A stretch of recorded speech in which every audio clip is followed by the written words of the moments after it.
Bueno, yo tengo que decir que estoy casi como en casa porque por las mañanas, cuando me levanto, pues casi siempre ponemos Antena 3 y pues eso, nos despertamos con la predicción de Mercedes, que suele ser bastante acertada. O sea que... Eres de los pocos que madrugan, pero bueno, gracias.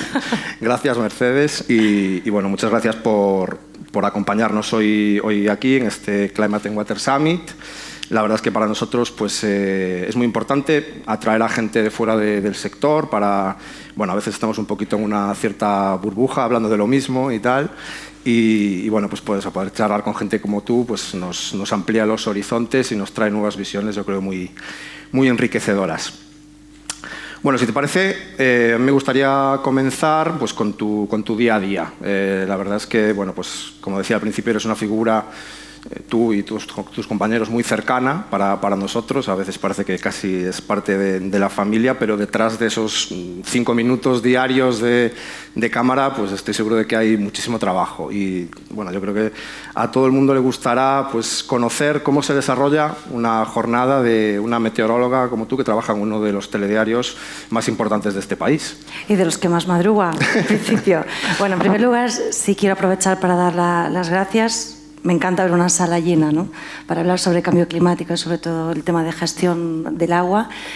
Y también a vosotros por darme la oportunidad de estar aquí y hablar un poquito de mi trabajo y de lo que hago en comunicación en Antena 3 en este caso. A ver, pues en principio suelo despertarme muy temprano, lunes a viernes, a eso de las 3:30 o 4 de la mañana, porque empezamos a trabajar y a ver un poco la situación actual, Meteosat, radar, temperaturas, si nos llega alguna imagen de inundaciones o con el frío, lo que suele pasar a veces con el tema de la DGT, hacemos tema de tráfico para contaros la información más actualizada a primeras horas de la mañana. Entonces sí es cierto que no solo presento la información del tiempo, sino que hay un trabajo detrás muy laborioso a veces, estoy totalmente sola, pero bueno, que me gusta y disfruto. Entonces, sabéis que bueno, yo he estudiado ciencia, entonces básicamente modelos numéricos es lo que solemos mirar, GFS o Centro Europeo, para los que estáis un poco más, a lo mejor, que controléis un poco más el tema, y después, pues bueno, gracias a EMET, a la red, avisos, vamos actualizando, vamos sacando, y cada 15 minutos contamos un poco la información para el público que nos sigue, para los madrugadores que estáis todas las mañanas conectados al otro lado de la televisión, ya sea en Antena 3 Noticias o cualquier otro canal, trayendo la información de primera mano. A partir de ahí, pues después seguiremos trabajando para el espejo público, para lo que conlleve, o analizando cualquier situación, un poco de fenómenos extremos, inundaciones si las hay, nevadas o los periodos de sequía o incendios, que es cuando realmente interesa dentro de la redacción de noticias.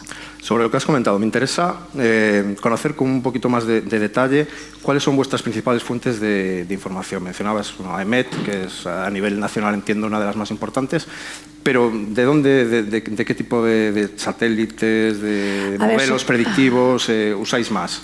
A ver, supongo que también depende de cada meteorólogo y del tiempo del que disponga. En mi caso, yo suelo directamente entrar en la página de AEMET, pero bueno, para actualizar, porque al final, por el consenso y demás, pues se suele utilizar los mapas de aviso de allí, la red de estaciones de AEMET, aunque suelo también utilizar Meteoclimatic, que es más pues lo experimental, por así decirlo. Tienes estaciones que complemento, Avamet me gusta muchísimo, Comunidad Valenciana, Euskalmet, Meteocat, depende de la información que yo quiera sacar. Meteo Galicia. Meteo Galicia también porque bueno, tenéis el Word, que también. A partir de ahí valoramos los modelos o las salidas que tenemos realmente de cada modelo. Hay dos modelos globales que tenemos, el americano, el GFS, supongo, y el del Centro Europeo, que es el que tenemos. Nosotros tenemos el del Centro Europeo y después, pues bueno, miro el Word y hago un poco, pues bueno, a ver si convergen o convergen, divergen o no divergen, entonces ya me decanto por uno o por otro y hablamos de probabilidad de precipitaciones y al final coges tu mapa, plasma tus soles, algo que no me gusta mucho, pero bueno, porque al final dicen los meteorólogos, los hombres o mujeres del tiempo, como bien os conocéis, siempre decís, os equivocáis. No es que nos equivoquemos o no es que no sepamos de lo que estamos hablando, es que tan solo tenemos 30 segundos, tienes al editor aquí directamente contando que tienes la cuenta atrás, un mapa detrás con 40 símbolos que tiene que resumir las 24 horas del día, los puntos más significativos de toda la península. Si va a llover o no va a llover, evidentemente te vas a equivocar, ¿vale? Porque no lo puedes resumir Galicia con ese microclima que tenéis con 2 iconos solamente. Entonces sí es cierto que resumimos muchísimo, simplificamos, hay mucho trabajo detrás. Al final lo que hacemos, pues bueno, hablamos de tendencias o de una situación va a llover, no va a llover, bueno, a primeras horas de la mañana hay nubes bajas, después se irá, y las lluvias más abundantes en el Cantábrico más oriental y las tormentas en el Pirineo, y se acabó. ¿Vale? Aunque después ya sabéis que la situación va a ir cambiando. Entonces, ¿hay un trabajo detrás? Sí. Revisamos muchos modelos, evidentemente, y analizamos y estudiamos un poco también la ocurrencia o la correlación de unos con otros, pero estamos en televisión, los minutos valen muchísimo dinero, si no ya la información no te dejan tampoco copar toda la mañana, entonces pues bueno, os va resumiendo un poco todo eso y sí, hay trabajo detrás. Pero bueno, resumimos muchísimo.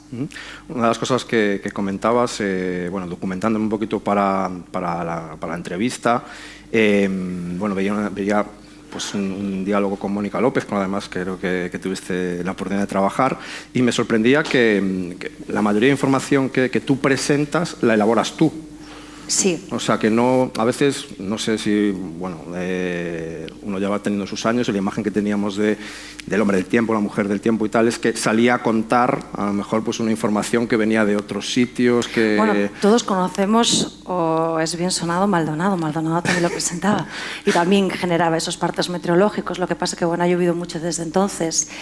Sí es cierto que, a ver, la previsión meteorológica es muy subjetiva, porque al final el valor añadido del meteorólogo es bastante elevado y al final la experiencia también corre a tu favor.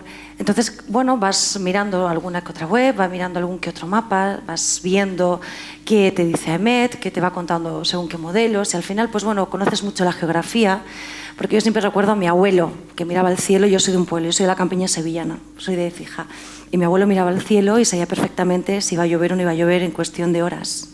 Yo eso, para mí todavía me cuesta muchísimo, son los observadores del tiempo.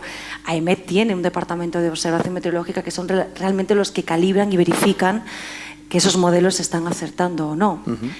Entonces, sí, en base a la experiencia que tenga cada meteorólogo, pues así pone ese puntito de más en sus previsiones. Entonces, dista mucho a lo mejor de un canal a otro, o también depende mucho de la infografía que se utilice.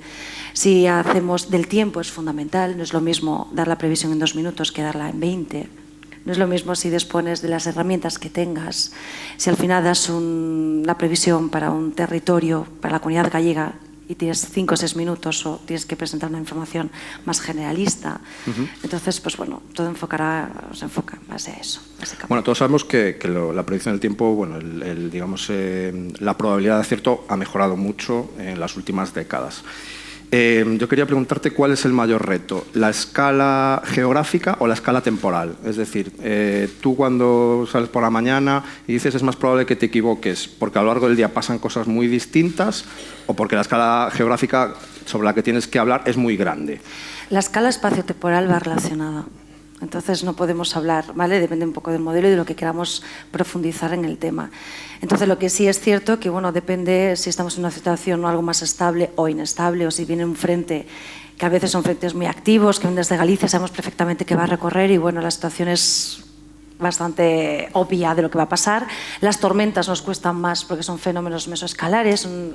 Estamos hablando que podemos tener una tormenta aquí, pero en cuestión de 5 o 6 kilómetros el cielo está totalmente despejado, es más difícil de predecir, porque al final los modelos, la resolución, ¿vale?, no es tan elevada, entonces nos va a costar muchísimo, porque al final inferimos y hablamos de probabilidades. Entonces, a ver, no tenemos bola de cristal, siempre digo lo mismo, ¿no? Hablamos de tendencia, hablamos de zonas, hablamos de regiones, pero no te puedo dar una diferencia entre un pueblo a otro, un municipio a otro, cuando a 3 días vista es imposible o inviable. Bueno, vamos a enlazar esa incertidumbre sobre la predicción meteorológica. Es uno de los principales argumentos de los negacionistas del tema que nos trae hoy aquí, del cambio climático, ¿no? Pues es muy habitual en un debate sobre este tema que alguien diga, pero bueno, a ver, el IPCC, ¿por qué puede prever el clima dentro de 100 años o de 50 años? Y en cambio la mujer del tiempo se ha equivocado esta mañana y ha dicho que iba a hacer mucho sol y mira cómo está el cielo.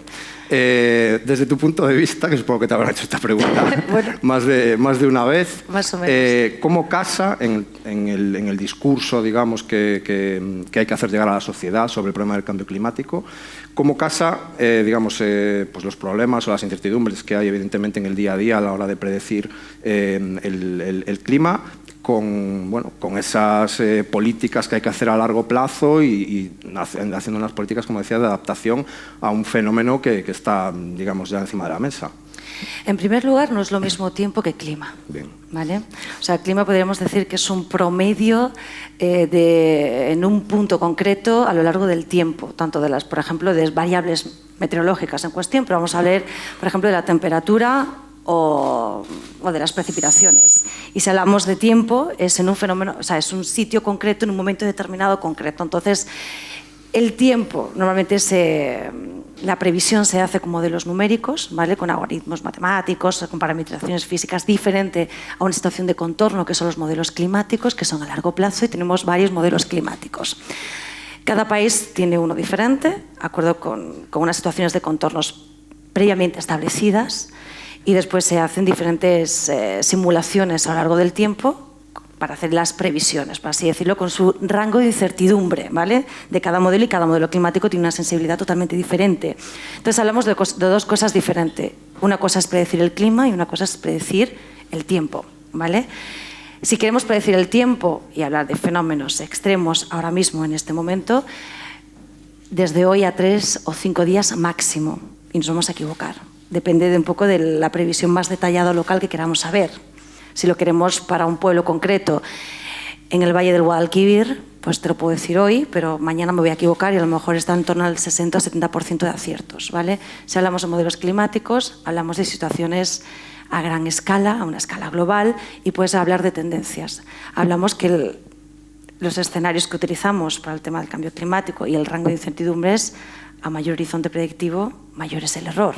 Con lo cual tenemos situaciones que, bueno, que se pueden dar, por decir una barbaridad, se puede cubrir de agua Italia o Venecia, o lo mismo no puede pasar absolutamente nada. Depende de la situación, que es más plausible o no, depende del escenario que utilicemos. Realmente no se sabe, ¿vale? Es ciencia activa todavía.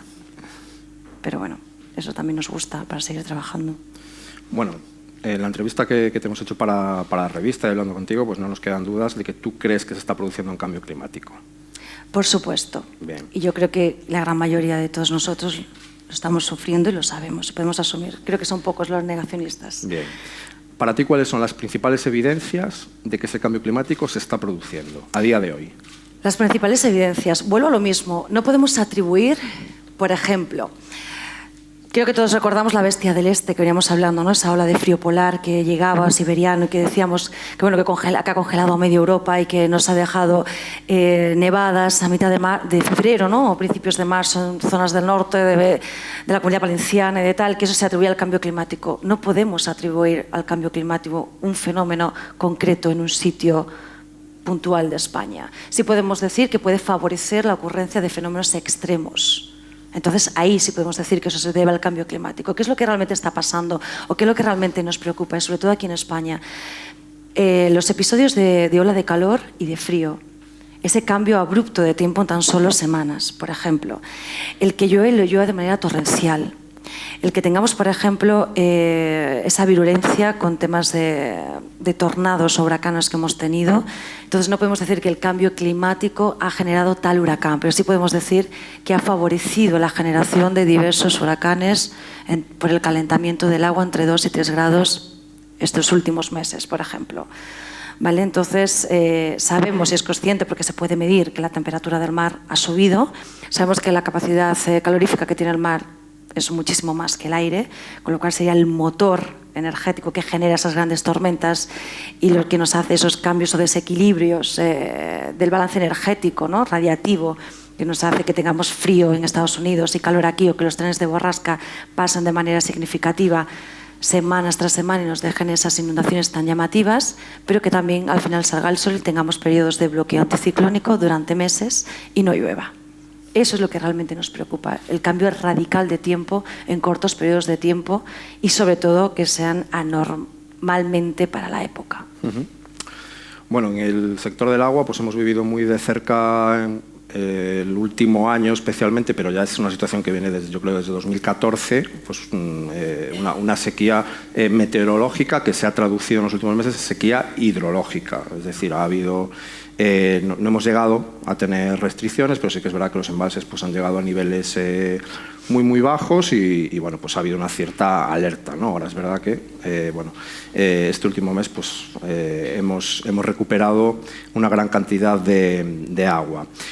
Sobre este tema, ¿Tú crees que esta sequía concreta se puede atribuir al cambio climático? Yo te digo mi opinión, y es que no, porque ha habido sequías recurrentes en España desde que hay registros hace 300 años.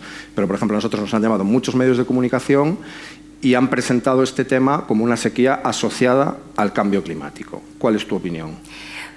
Primero, el cambio climático vende, ¿vale? Entonces, es una lucha que tengo casi a diario y también conmigo misma, ¿no? Porque no sé cómo debemos presentar realmente este problema o este cambio, ¿no? Que sí es cierto que por primera vez en la historia el cambio climático se debe a origen antropogénico, ¿no? Al ser humano, por las emisiones de CO2 básicamente. Pero sí es cierto que bueno, a mí me interesa que se hable de cambio climático, del calentamiento global, que es un síntoma del cambio climático, entre varios, y que pues, bueno, esté en prime time, en los informativos, y hablemos sobre ello. Eso interesa y muchísimo. Pero sí es cierto que a veces utilizamos ese cierto amarillismo y atribuimos el que hace muchísimo calor y eso es el cambio climático. Hay sequía y todo se debe al cambio climático, porque es que la uva en el sector de La Rioja Alavesa no se ha visto nada igual.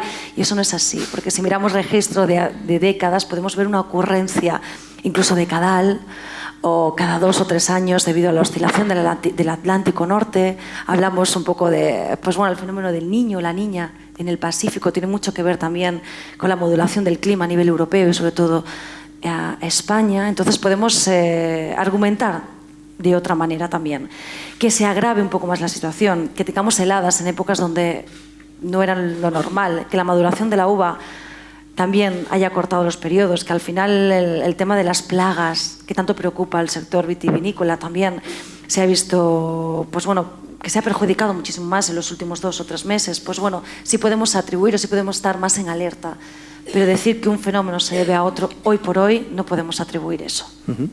Vamos a pasar si te parece, de la tierra al mar. Que fenomenal.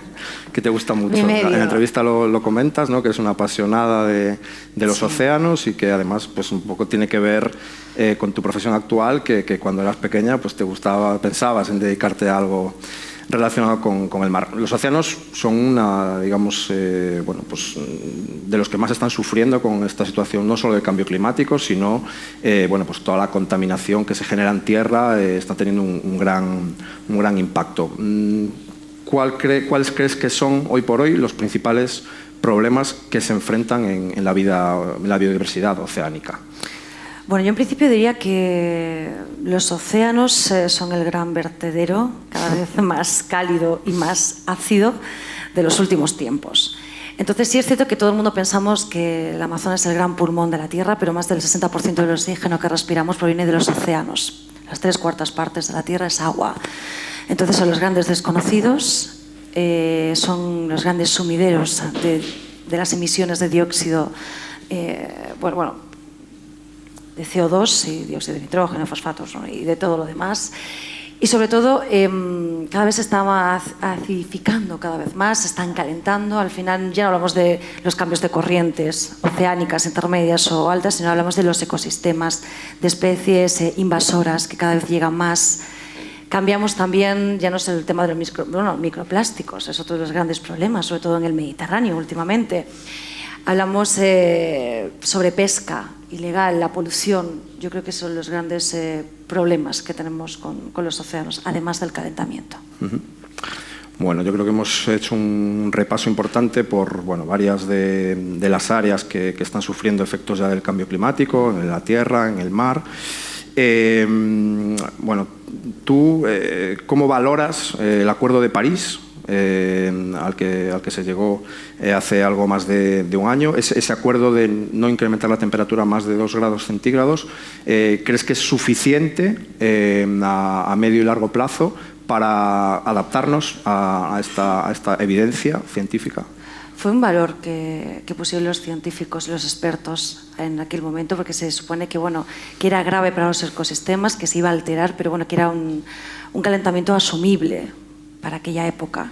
Entonces, lo que sí es cierto es que los modelos climáticos ya nos indican que por mucho que hayamos reducido las emisiones, pues bueno, la capacidad máxima del sistema, lo que ya hemos producido, lo que ya hemos emitido, está ahí. Con lo cual, los próximos 40, 50, 60 o 70 años vamos a sufrir esas consecuencias.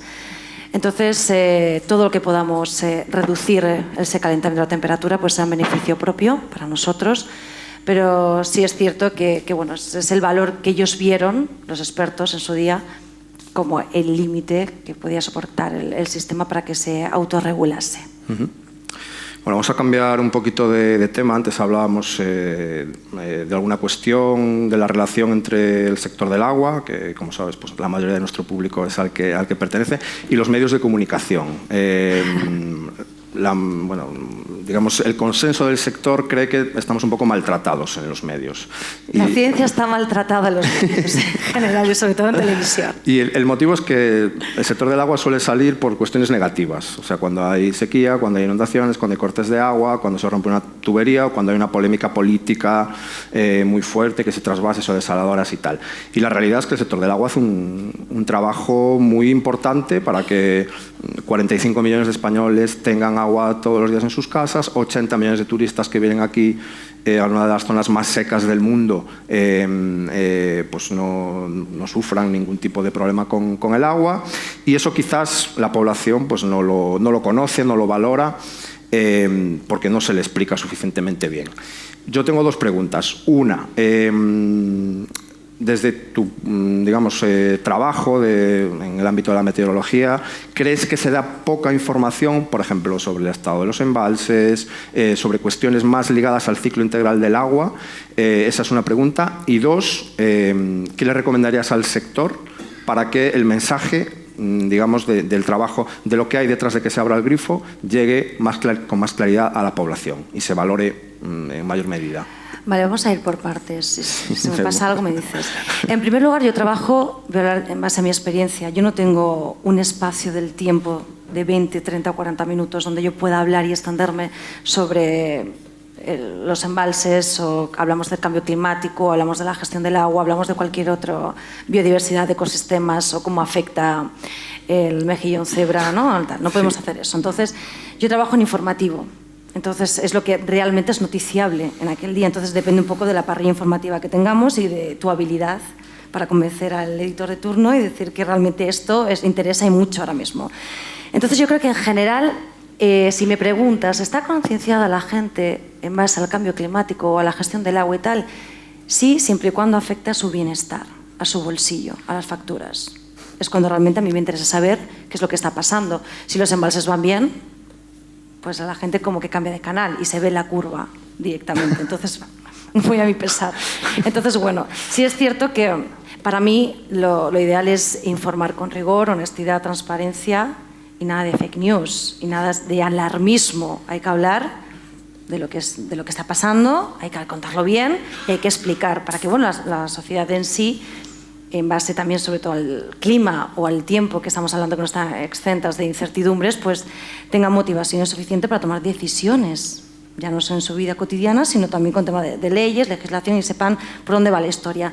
Pero bueno, dentro de la información o de la parrilla informativa, de un informativo que es donde yo trabajo en noticias, ya sea a las 9 o de 6:15 a 8:30 que yo estoy, o prime time, o noticias 1, noticias 2, interesa siempre y cuando afecte al tema del precio de la fruta o la verdura, el tema de sequía en los embalses, restricciones de agua. Entonces, creo que hay que dar un poco más de... echarle un poquito más de ganas y apostar por la ciencia general, sí. Creo que se debe buscar la forma de comunicar sin alarmismo, evidentemente. Creo que hace falta más especialista en redacción, que sepa del tema, que sepa hablar del fenómeno en sí o de la ciencia general con cierto criterio y valor, y sobre todo acostumbrar a la sociedad a tener un espacio muy cortito en todos los informativos de nuevas tecnologías, que creo que interesaría muchísimo, y todo lo que tenga que ver ya no solo con el agua, sino la gestión incluso de residuos, tenga que ver con el cambio climático, que tenga que ver un poco con el espacio del tiempo, que se le dé una vueltecita más, tema de biodiversidad, de ecosistemas, y de la ciencia en general. Yo creo que sí. Muy bien, vamos, si te parece, Mercedes, enfilando ya la recta final de este diálogo, a abordar dos temas que son un poco colaterales, seguro, a tu trabajo, a tu labor diaria, pero que son, yo creo, muy interesantes para nuestro público. Por un lado, la irrupción de las redes sociales. Me imagino que para vosotros tiene que haber sido un cambio importante, aunque bueno, tú ya has a mí me encantan. Nacido y crecido con las redes sociales, pero entiendo que para vuestra profesión pues ha tenido que ser un cambio brutal por la interacción que hay con vuestros televidentes y también con la cantidad de información que os puede llegar por esos medios. Nos consta que tú eres una usuaria muy activa y además yo creo de las ejemplares, porque lo haces muy bien, yo creo. Cuéntanos un poquito pues, cómo influye en tu trabajo, qué partido le sacas. Bueno, pues yo en principio, como bien ya sabéis todos, madrugo muchísimo. Entonces lo primero que hago es cuando llego a redacción, me cojo un café, una tostada y me pongo con Twitter, ¿vale? Directamente lo que hago es analizar un poco y ver realmente, tengo mis listas y veo realmente lo que me cuenta el ciudadano de a pie. Al final tenemos reporteros en cualquier lugar de España o en cualquier lugar del mundo, ¿vale? Eso es maravilloso, estupendo. Pero sí es cierto que al final hay que saber verificar, hay que saber filtrar y hay que saber, pues bueno, encontrar dónde está la noticia, dónde no está y qué es real y qué no lo es. Al final, pues bueno, yo creo que la experiencia y el saber dónde buscar pues te da un poco, pues bueno, es esa cosita, ¿no? de por dónde van los tiros. Entonces yo creo que las redes sociales interesan muchísimo, al final es una ventana que se nos abre al mundo. A veces es muy curioso porque estamos a las 5 o 6 de la mañana y tenemos terremoto, y antes de que nos llegue por Reuters la señal ya la tenemos un vídeo que ha subido cualquier ciudadano en México de ese terremoto. Y tenemos las mejores imágenes, además en primera persona. O sea, nos está describiendo qué está viendo, qué está pasando. Entonces eso es maravilloso y es fenomenal. Pero por otro lado está lo de la fake news, que preocupa muchísimo. Entonces, bueno, hay que saber medir un poco. Otra cosa que me gusta, me preocupa muchísimo, la gente joven no ve informativos. No lo ve, no les interesa. Al final sí es cierto que tenemos... intentamos buscar, nos saltamos los medios, yo creo que nos saltamos según qué páginas o según, yo no sé, bueno, voy a ir nombrando, pero vamos, no sé, El País, El Mundo o cualquier otra prensa, ¿no? Digital o escrita de tirada nacional, al final la gente creo que directamente va a las fuentes. Tenemos una información y al final leemos y intentamos segmentarnos muchísimo. Si a mí me gusta la biología, yo leo sobre biología. Si me gusta la meteorología, yo solo tengo páginas y blogs y leo y me informo sobre meteorología en esos medios en cuestión. Entonces, creo que está bastante bien enfocada en las redes sociales, si las sabes manejar bien. Al final te puedes orientar fenomenal, porque tengo mis listas, tengo a la gente especialista en el tema, pero puedo llegar a gente de 15, 17, 20, 22 años que ya no ven informativo y que le interesa una información más concreta, una información un poco más eficaz o más técnica, por así decirlo, que no lo puedes hacer en medios de comunicación y puedes enganchar de otra manera con la manera de comunicar, que no lo puedes hacer en informativos, que a veces, con perdón, es un poco anticuada. Un tema curioso, a mí siempre me han gustado mucho las audiencias.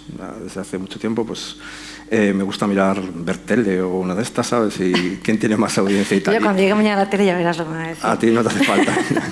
Pero hay un tema que a mí me sorprende y es que pues, yo tengo AccuWeather en el móvil y cuando quiero mirar el tiempo, pues la verdad es que miro la AccuWeather. Yo no veo mucho, ¿Y qué tal?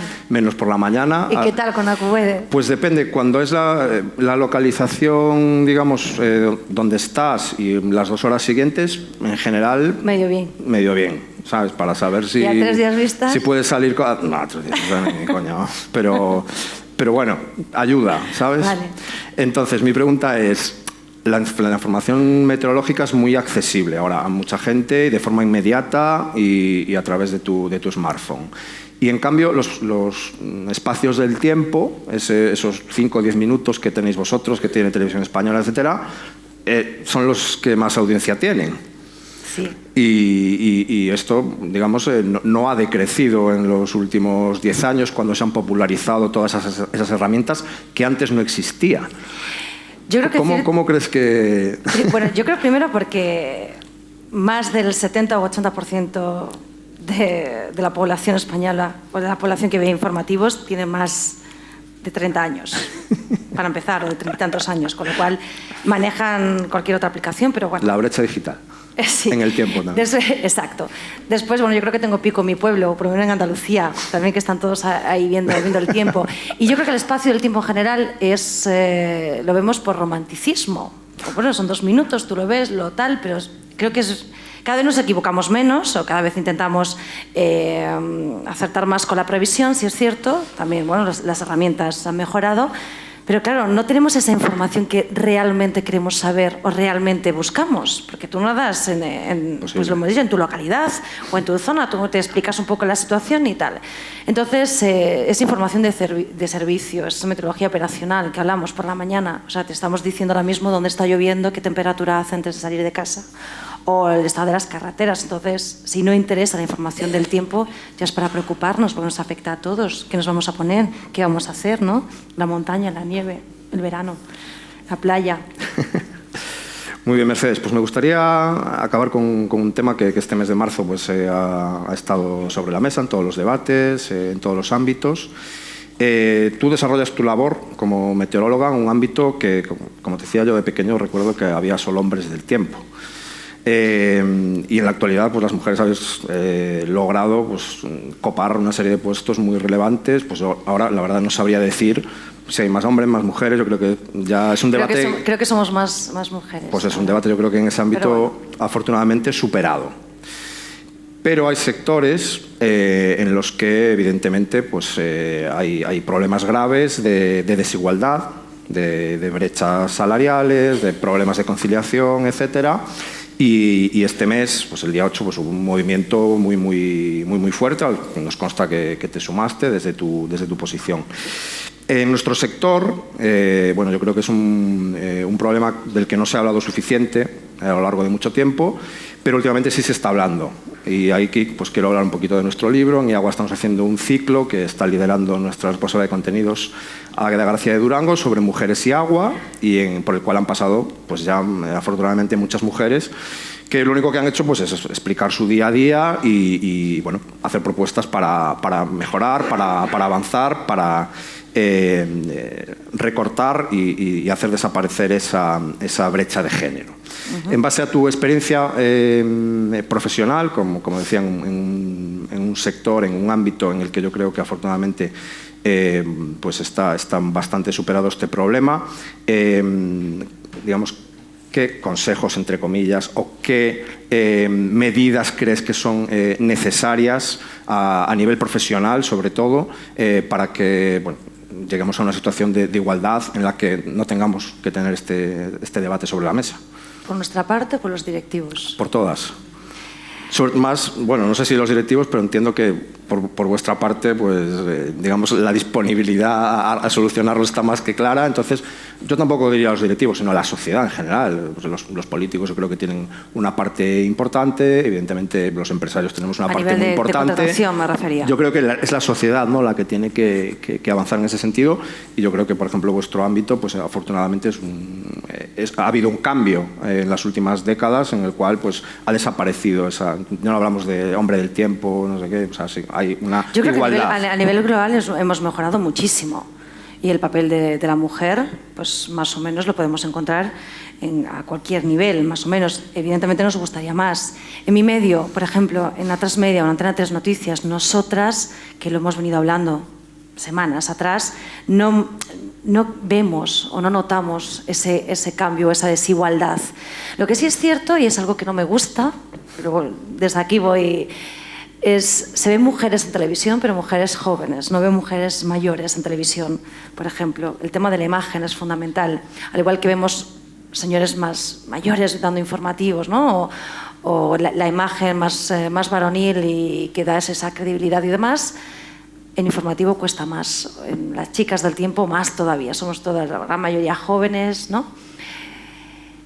Yo lucharía por tener a gente especializada y profesional, me da igual que sean hombres y mujeres, pero que se mirase el currículum, el background que tenemos, un poco la experiencia y se potenciase eso, independientemente del sexo, si es hombre o mujer.